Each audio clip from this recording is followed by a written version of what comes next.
Hello, everybody. Welcome to today's live stream. I am here with Nate, and he's going to tell us whether or not he thinks he can change somebody's minds. Hello, Sapir. Hello, Navigate with Nate. Hello, everybody. Oops. Didn't Hello, mean to have that everyone in the banner up. chat. I can't. I didn't mean to have that banner up. Here I am being all confuzzled. Go ahead. It's cool. It's cool. Yeah. So today I'm going to be discussing with Dali if I'm able to change somebody's mind, or if anybody's able to change anyone's mind about any topic in particular. I hold the belief that there's no way that I could change anybody's mind, and I'll give a very personal story to illustrate what I mean. So there was one time where I was working at this one retail store, and I was discussing with my coworkers something about a political topic, and I was trying to convince them that they were just mistaken. Mm-hmm. But no matter how hard I tried, he didn't budge. Mm. And here's another thing he did. He when I told him he was like comparing an apple to an orange, Yeah. he immediately said, "Oh well, that analogy doesn't make sense because they're both fruits." Uh-huh. And then when I brought up tried pressing him more on his beliefs when it came to like abortion, Mm-hmm. when I said that the fetus is nothing more than just a parasite, just feeds off of the mother, doesn't give anything back. Mm-hmm. He immediately said, "Oh no, you're comparing an apple to an orange." Yep. So Uh-huh. if I say it's an apple or an orange, it's automatically like incorrect. But when he Mm-hmm. says it, it's somehow correct. Right. So It's whether you're choking on a gnat while allowing a camel through the eye of the needle. I forget. There's some other ones, but basically, where sometimes you object and other times you use that same tool. Kind of silly. yeah, and that's something I didn't understand at the time.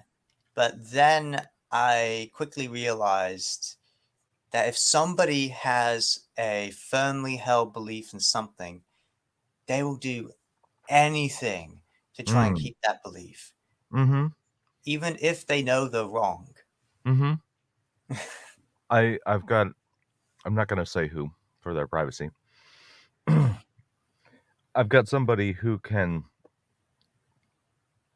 firmly defend that they are correct and everybody else is wrong, even if they just learned about the thing this morning and misunderstood it. They are my poster child for someone whose mind can't change because they can't recognize that they're wrong. Now, this person I have in my mind holding the flag on the top of Mount Stupid on the Dunning-Kruger, that peak where you just think you're the absolute smartest and can't learn anything more. Well, hey, once you're there and can't learn anything more, don't let me disturb you. Please continue. Yeah, I know exactly what you mean. I've met so many people that are exactly like that. Mm-hmm. That no matter what, like I say, they just think they're right about everything. Mm-hmm. And even if they're wrong, even when I do present them facts, even when I do present them evidence, Mm-hmm. even when I am being as polite as I possibly can, they still don't want to listen. Okay. Is that one end of a bell curve, or is that, do you think, more common than not? I think this is way more common than not. Just from my personal experience, and I know in the book they talk about like certain methods like deep canvassing, and they also talk about street epistemology, which is this is the method that we use. Mm-hmm. Yeah, I like the book because it talks about my hobby. It's good, good, good. Mm-hmm. But one thing I will have to object about in the book is so there was a part where it was going over the person who founded street epistemology. That would be Uh, either Peter or Anthony, depending on who you're talking about. yeah, they said Anthony, and I was Yeah, thinking, yeah. nah, I mean, For a brief thing, just for the audience, Peter Boghossian wrote a book called Manual for Creating Atheists back in, what, 12? Something like that. And Anthony picked up that book, thought it had some good stuff to it, and put it into practice. I think Anthony has influenced SE much more than Peter originally did, and I'm really happy to see Peter doing his stuff in SE, and I think Peter is quickly catching up with the rest of the community. I think of Peter as the grandfather, and Anthony is the father of SE. mm-hmm. That's Well, just my opinion. yeah, I would say Anthony is way more. I mean, he's way more involved in like the in the street level than Peter is. Peter seems to be more concerned about uh, academia, Mhm. but yeah. But enough about the founders. I just want to talk about like Go ahead. the proof in the book itself, and I Yes. I wrote some notes. Thank you, thank you. I'll grab those banners so that I can highlight your notes when you say them. Okay. Let me just adjust my lighting too. Okay, cool. Yeah. So first thing he goes over in the book is the opinions on gay marriage. If we're Sorry, gonna I have was this, just I was just a comment.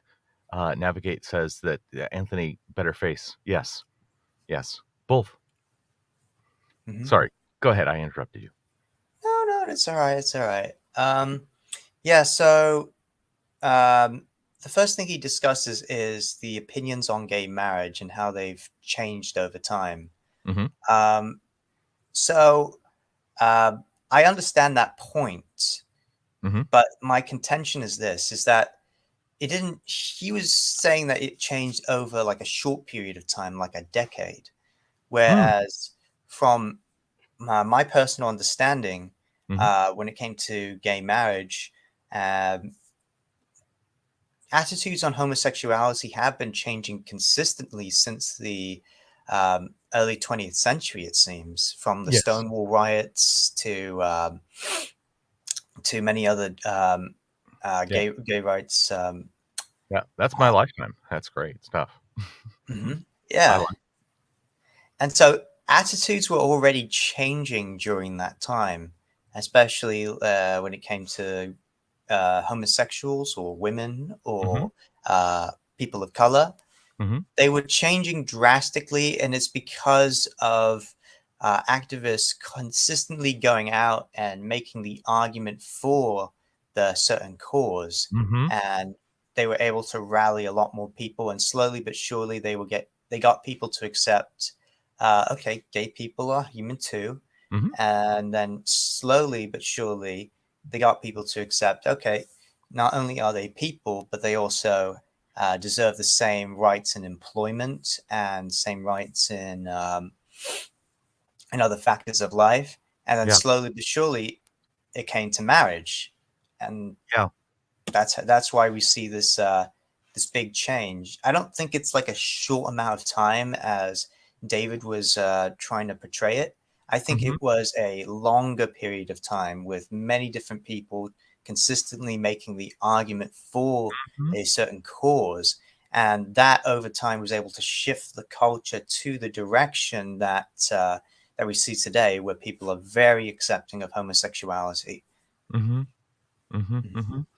Yeah, especially where I live. I'm in Los Angeles, and this is a very blue state, and a very blue city. In otherwise, well, there's kind of a red or conservative county to our south.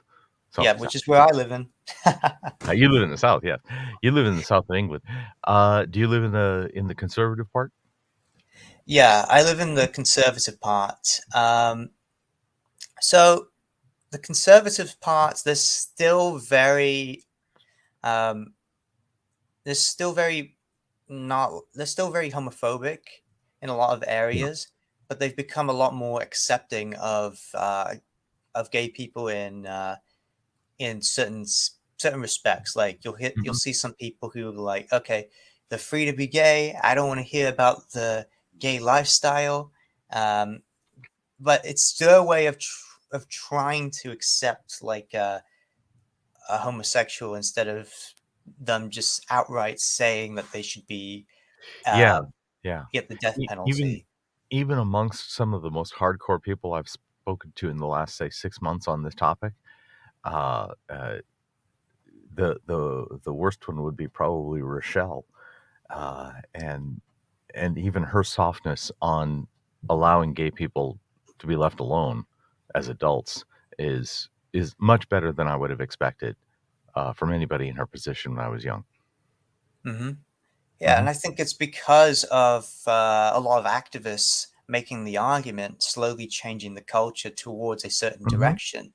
And this is what the women's rights movement did. It's what the civil rights movement did. And slowly but surely, I think the culture is going to shift in a certain direction, and that's why we see like drastic changes of opinions over a short period of time. And mhm, I'll give you another example. mhm, There's been a rise in republicanism in the Commonwealth mhm, of Nations. mhm. What the Commonwealth of Nations is this these are bodies of nations that are all part of this one collective called the Commonwealth, and the head is the King Yes. of Britain. The queen is So dead, long live the king, or something. yes, long live the King. Yes, the queen is dead, long live the king. Hmm. Yeah, thank you. I've been following Brexit, and I follow British news probably as carefully as I follow English. I tend to I tend to have a Eurocentric news feed, so I really follow where you are, and have been following Scotland very closely. Lots of weird stuff going on there in that British uh, voting bloc. Yeah, and honestly, at first, when I saw like a rise in republicanism, especially in my home country of England, Uh huh. I was thinking to myself, what happened? Like Elizabeth died, and now all of a sudden people are just keen on getting rid of the monarchy altogether. Yeah. It shocked me, but Alex O'Connor recently has been making a little bit of a splash with Piers Morgan on that topic. mhm, It's kind of I cool. saw that, and there's many disagreements I have with Alex Hmm. O'Connor when it came to the monarchy, Sure. uh, but in terms of like the attitudes of people when it came to the monarchy and why republicanism is rising all across Hmm.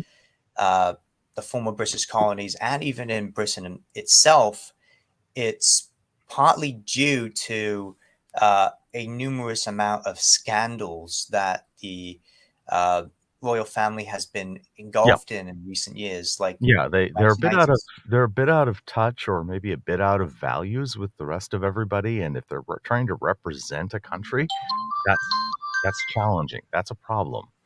If they are held up as an example to aspire to. Yeah, well, I personally don't think they're out of touch, but many different people in Britain Hmm. definitely do feel that way. Um, I think the reason is because of the amount of scandals that the royal family has been Yeah. engulfed in. Like 1992, there was Mhm. that one scandal with Philip and I think Philip and Diana. Uh, and Diana was really popular too. Mhm. When she died, a lot of popularity for the monarchy just plummeted. Mhm. And recently there was Prince, I think Prince Andrew was, there's Mhm. an allegation he was involved with Jeffrey Epstein Yeah. and this Yeah. pedophile ring. Even being standing close to him and not clearly distancing enough, even if he wasn't guilty of further things, is evidence to many people that they're out of touch or something. Yeah. Yeah. I So would like to try something, if you don't mind. I would like to try to change someone's mind right here, right now. okay. Travis always wanted to start a channel and just moved to Utah with lots of theists, but needs a better PC for content generation and better gear and more time, which is impossible. I should focus on science. I should use online platforms like this could help, but the convos aren't quite as good. Okay, Travis, I want to be on your team. I want to help you do remote. I want to help you edit. I want to help you arrange. I want to help you find guests. I want to help you schedule. I can help be your producer. I would like to help. I have a lot of the equipment. I have a lot of the knowledge and skills. You might need some. If you'd like to do this, hit me up. If you choose to change so, I'm going to consider that you changed your mind a little bit. We'll see if this happens. Thanks, Travis. Yeah. Travis. You know, honestly, I'll be looking forward to seeing that. Yeah. Yeah. Anyway, so we'll see what just happens. That's just my attempt. Now, in this case, I think I'm not trying to change his mind away from anything he already has in mind. I think I'm inviting help in assisting his process. So this is changing his mind like 1%, maybe 5%, right? Would you count that as a changed mind if he goes through with it? Well, I would say it's not that it's his mind has changed, but his I'll vape to that. Yeah, I vape and thank you. Yeah, I myself, I used to vape, but I don't do that anymore because for me, I had a lot of health problems that came Mhm. with vaping, so that's why Yeah. I don't do I go it. the other way. I actually vape because the nicotine is really, really helpful in maintaining my uh, an appetite level I can live with. Hmm, that's That interesting. I figured out the blood sugar costs for me, and I figured out the risk from the vaping, and the life expectancy was a 10-to-1 difference. The life expectancy cost for me at this time with the diabetes, with the this and that. So Hmm. it strangely enough, it was actually a math health choice to resume nicotine after having not done it for 10 years. Okay. Yeah. And I actually started smoking and then switched to vapes because my lungs didn't like the smoking. Yeah, I remember smoking too. I think well, the good thing about me becoming a lot more religious is that um, I've started to like get rid of a lot of stuff that I used to do, Mhm. which was smoking tobacco was one of them, Mhm. um, and I mean drinking alcohol, not as much, but Mhm. but moderately. I think is Moderate alcohol, yeah. Yeah, I used to immoderate my alcohol, and then later on, I moderated my alcohol, and then I finally had to cut it all out because it was making me feel bad the next day, and mm, and I had to get down. I When I say cut it all out, I literally mean I don't have a drink at a party, but I will taste my partner's drinks to see what they taste like. So, one yeah, go ahead. second. Take a moment. I will take Travis's thing. Dolly, what diet are you following these days? Thank you. I look awesome. Ooh, nice. Um, I am currently on a $1,200 kcal baseline. My blood sugar is steady at a 90 plus minus 10, and my weight is steady at 75 kilograms. I have been adjusting my daily calorie intake up and down a few hundred calories at a time, maintaining that limit. I've been as high as 14, as low as 11, and that's a baseline plus exercise bonuses of 100 cal per mile on the treadmill or walking, and like an extra 100 calories if I do my upper body workout, and plus the calories I burn in that, and so on. Mhm. So that's the current diet. Yeah, but I think that example is, I think for me, like in my case, I didn't want to change my habits until No. like I found that they were having a drastic impact on me. Yeah. Yeah. So I guess what David is saying does have some truth to it, but the way I would see it is that somebody wants to change Mm-hmm. because they have like an interest in changing because it would help them uh, in the long term. Mm-hmm. And I think Yeah. that's why I say that I can't change anybody's mind, because no matter what I do, my motives don't align with their motives, and I Mm-hmm. can't really influence them. I have a close friend, Dr. Herschel Knapp, who you've seen on some of my live streams, and he is of the opinion that he can't. He agrees with you that he cannot change minds. That he's tried a lot. He's a college professor. He gets a lot of opportunities, and he thinks that he can't change minds pretty much at all. And I recognize him as the person in my life that has probably changed my mind the most. He has taught me the most. He has changed my thinking the most. He introduced me to epistemology. Mm. Okay, so wow. I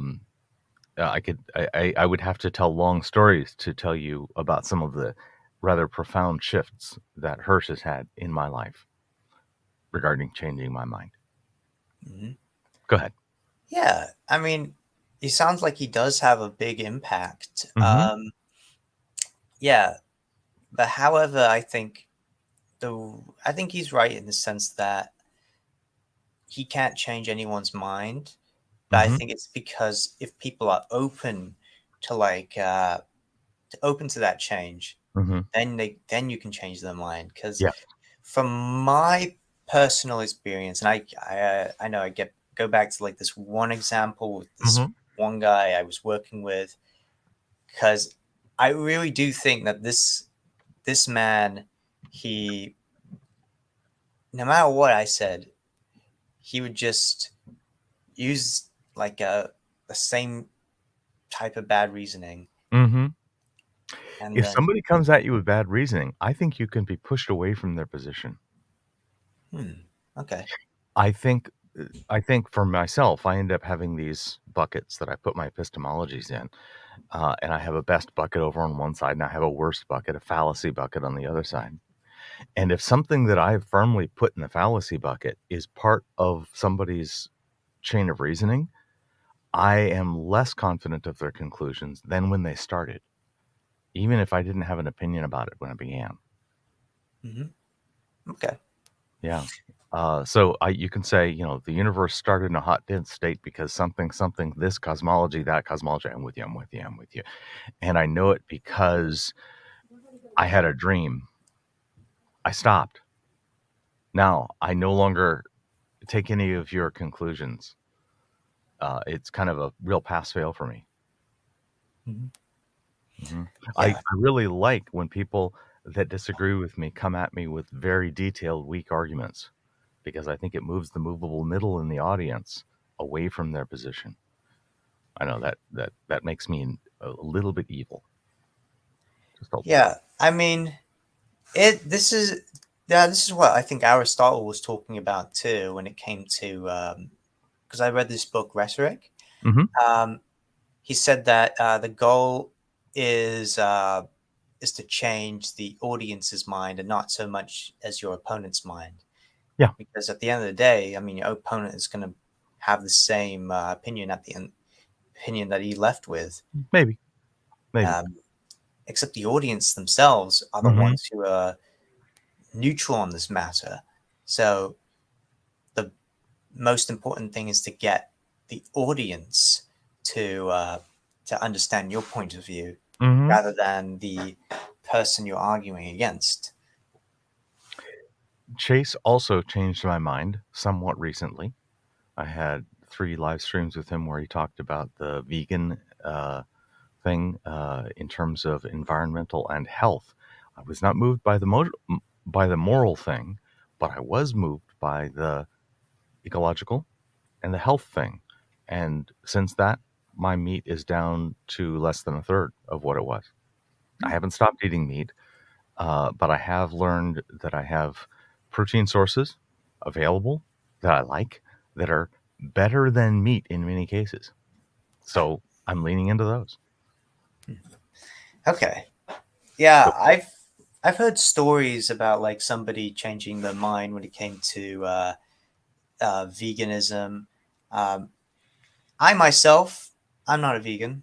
mhm, Uh, However, I do follow the dietary laws as outlined in Sikhism, which is yeah, to stay away from ritualistically slaughtered meat. hmm, And the reason why I would say vegan arguments are just not palatable to me hmm, is just because I myself, I like meat. And meat has not given me a reason to let, because my blood, because my health is pretty much okay. hmm, good. And I do eat meat. I just stay away from certain types of meat, like halal or kosher, Hmm. because those are just not like So if allowed. it's halal, if it's kosher, that's anti-Sikh. Mhm. Interesting. So a preparation under a different religious motion node changes it, or is there something about the way they prepare it that makes it anti-Sikh? So there's a way that they do prepare, which is that they cut it from underneath the neck rather than from the back of the head. Okay. Yes. So the way we see it is that it's not really compassionate killing. Like if you were to do Okay. that to a human, Yep. like you just cause him to like suffer. Yeah. Whereas if it was from the back of the head, then Yeah. There's better ways than the best way that they knew how to do several thousand years ago. mhm. Definitely. I think I think 2,500 years ago, that slice into the neck was probably the best they could reach for. I would say the reason why they reached for that to begin with is because they themselves believed that, specifically in Islam, that when you do it under the neck, it's Hmm. a lot more holy than if you were Yeah. to do it any other way. Hmm. And Yeah. They decided that they had a plan. They liked it so much that they dressed it up and put ribbons on it. pretty much, yeah. Um, And that's and then they got stuck. They stopped learning. mhm. Yeah, with Sikhs, we just we're not allowed to go near that. We just only do, and this is why a lot of Sikhs like to buy like organic meat Hmm. and grass-fed meat because we don't want to support um, any anyone that causes suffering to animals and kills them. Good. Just Good. yeah. Yeah. I am very pleased with what I'm hearing about Sikh social conscience. It seems like a very, very positive thing. Mhm. And that definitely drives me. Okay. I think yeah, we should go on to like the next one, which would Huh? be simulation and accommodation. Yeah. Uh, Tell me so about so so what he talks about in the book is these two types of ways that people learn. that. Um, Mhm. when they're young and when they're older too. So what he says is that they do assimilation and accommodation. Mhm. And what that means in simple terms is categorization. So when somebody does simulation, they try to categorize something. Did I freeze? You look okay to me. Oh, okay. Yeah. I think on my end I froze, but Okay. anyways, so what it means is that when we grow up, we start to associate things with certain properties. And he gives the example of a dog and a horse. Um, So when we grow up, we think something that's furry with 4 legs is a dog, and then we see a horse, and then we automatically think, oh, that must also be a dog. But then someone explains it to us that no, it's not a dog, it's a horse. And so that is when assimilation goes into the realm of accommodation, because now you have to make different categories for for something that you just recently discovered, which is like, yeah, now that you know what a horse is. Yes. It's not a dog. Yes, indeed. Okay. Travis, Neil is Sikh. Yeah, not a Muslim. I honestly, here's why I just me personally, Mhm. I when I was growing up I never liked being called like a Muslim, because the reason being is because our history, the Sikhs' history, Mhm. is full of persecution, and a lot of it was done by Muslims themselves. Mhm. And so for us, it's like, you gotta wait. If you call us a Muslim, it's gonna cause like a visceral reaction, and so it's something for people to be careful about. Mhm. Yeah, definitely. I have a similar feeling when somebody brings up atheism is just another religion. Yeah. I find that I mean I have a thick skin about it, so I don't really push back. But I'm happy to accept atheism as much a religion as being a sports fan, but that's about as far as it goes. Uh, and and so yeah, it's I can see that that's fighting words. To call you a Muslim might be directly and historically pushy and offensive. Yeah, I just wanted to point that out there, just Mhm. in case like somebody like just because, like, I don't want like some people to go around like calling Sikhs something that they're not, Mhm. and it could save a lot of trouble. uh Yes. Anyways, so we went over assimilation and accommodation. The next Mhm. one I wanted to go over was the dress. Yes. So in the book, he discusses The book is this. David McCraney's How Minds Change, and here's the dress we all remember. Go ahead. Yeah, this is the dress. Is it blue? Is it gold? Who Mhm. knows? Well, from what he discovered when uh, doing this, when examining the reasons why somebody would believe it's a certain color over another, is Mhm. because when they were young, because of their experiences, they, specifically the experience with color, uh, like the color gradient, they would associate some certain properties with certain colors. And so that's why you see a lot of differing opinions when Mhm. it came to the dress. Is it blue? Is it green? And I remember in school, people were like yelling at each other over this. No, it's Mhm. green. No, it's blue. It's like, I'm like, I don't care. I'd been teaching Photoshop a decade by the time I saw that, and I was just like, I can tell what the dress is. I can also tell what the color is behind it and how it got messed up, and I understand why people get it messed up. And man, they are missing the point. Oh, I love it. Yeah, I would. Yeah, when I first saw that picture, I was like, you guys are arguing over this? This is so stupid. Yeah, you're Like, missing it. You're missing the context. Oh, it's fun. yeah, but he did bring up a good point. Like, this is how, like, oh wait, Mhm. what was it? I thought it had Got to to do do with with whether a person experienced more natural versus artificial light or something like that. Yes, definitely. It's all Mhm, about color temperature being outside versus the normal indoor color temperature that we usually. mhm.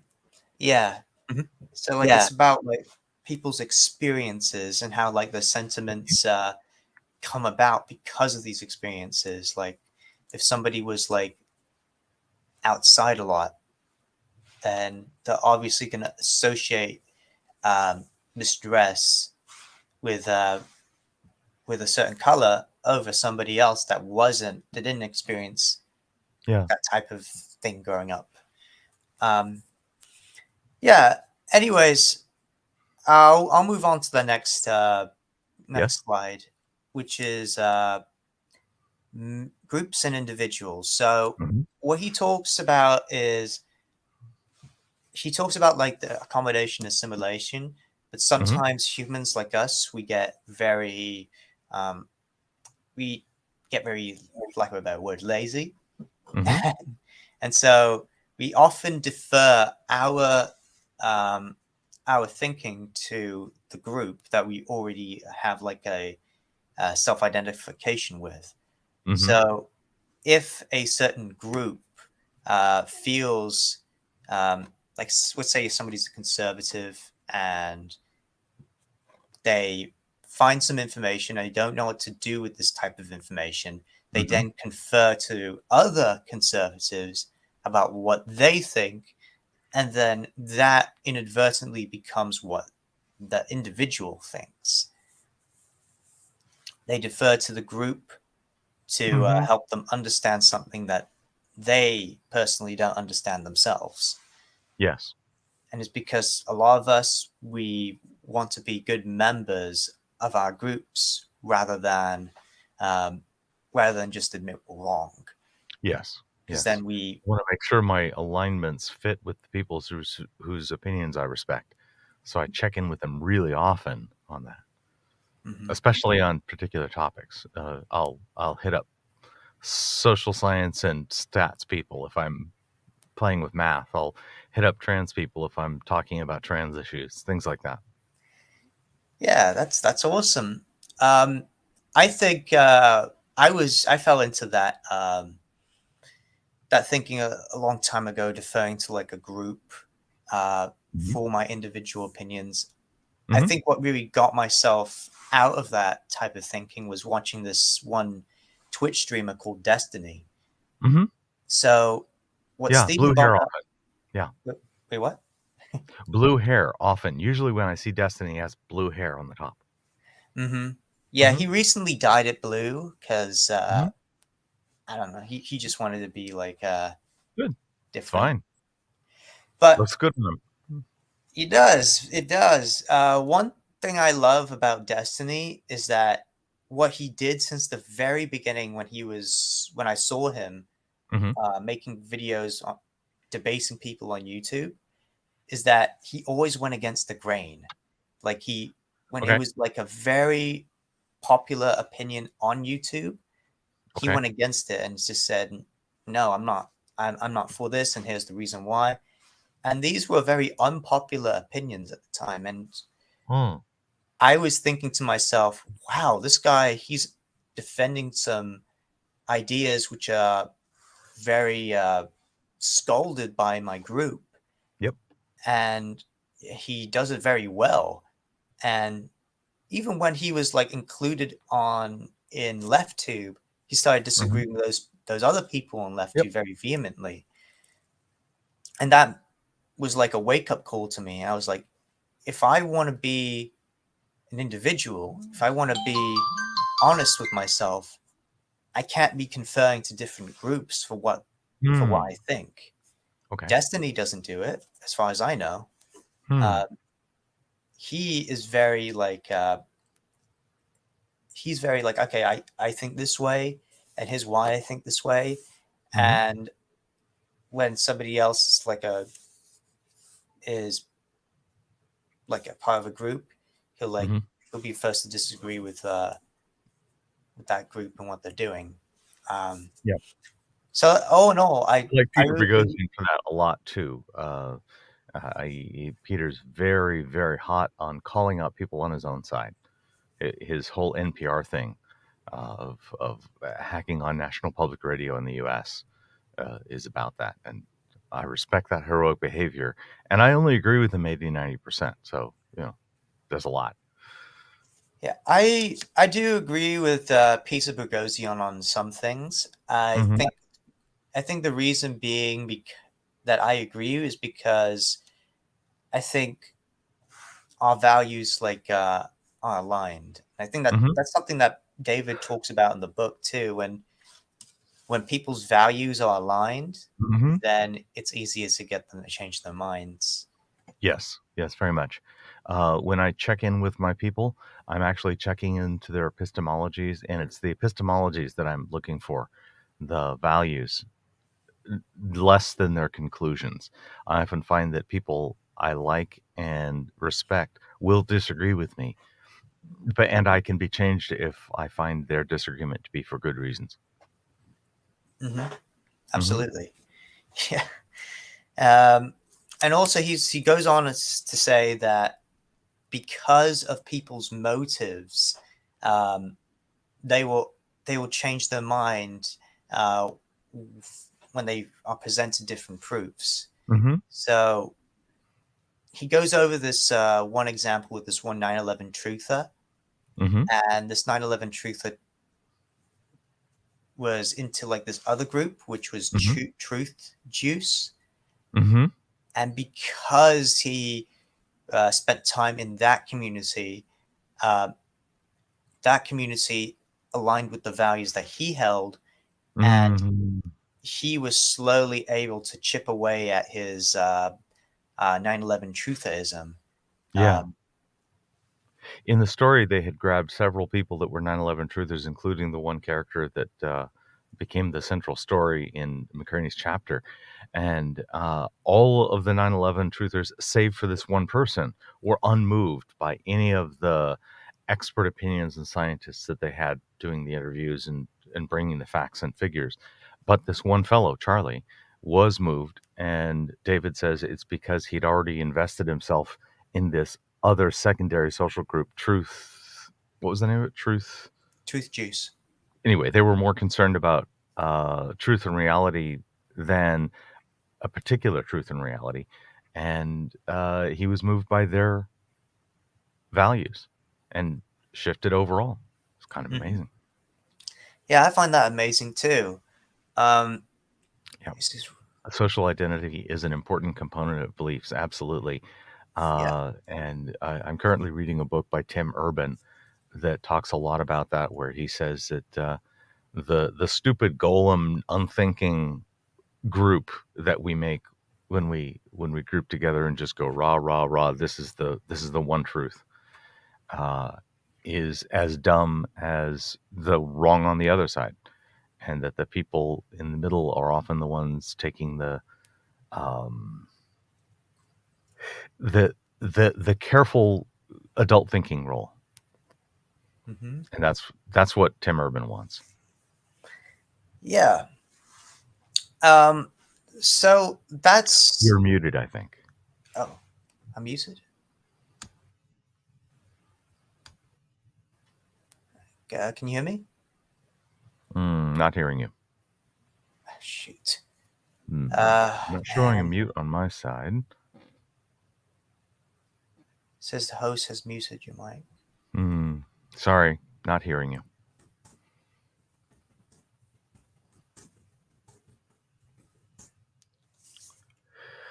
Was that 9/11 stuff or flat Earth person? My memory was that this was 9/11. If I said flat Earth, my bad.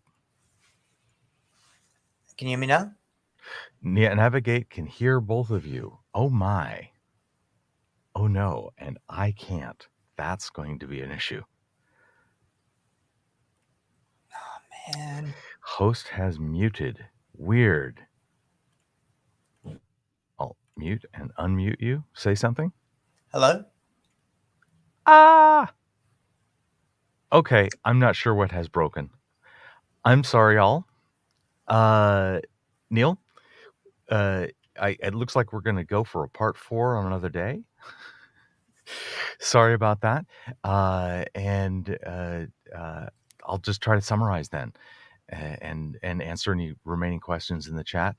Thank you, Neil, for this discussion about how minds change. The last point you wanted to get to was the question: do we live in a post-truth or a post-trust or post-truth world, since they can hear you, speak to it. Okay. Go ahead. So, what I believe is that we don't live in a post trust world or a post truth world. And the reason being is because even back in the early 20th century, we had people who were very distrustful of certain media companies. Like you'll see in Nazi Germany at the time, a bunch of people were not trustful of the media because they believed that it was corrupted um, by a certain demographic that was that they believed was in control. So we don't live in a post-trust world because this is something that has always been uh, around with us in society. I remember this one thing somebody told me a long time ago. Um, I was watching the news, and it seemed like everything was just getting worse and worse and worse. And I asked one of my family friends, like, why is the world getting worse and worse? And what he said is no, the world's not getting worse and worse. We are just becoming a lot more documented. You could even see, he said, he gave an example like from Rome, this one historian uh, going on about like the like prices of food going up and certain things happening like war, pillaging, and stuff like that. And he was saying that because of these anxieties at the time, people thought that we lived in a cataclysmic time period when we didn't. We were just getting documented. It was just documentation of very specific details that happen in our society. And so I don't believe we live in a post trust or post truth world. We can find the truth readily available, even more so than we did like many years ago. But I'm going to leave this question up for the audience to decide. Do you believe we live in a post trust or post truth world? Do we not live in either of them? Or do we live in both a post trust or post truth world? You decide. With that, I think I'll be signing off.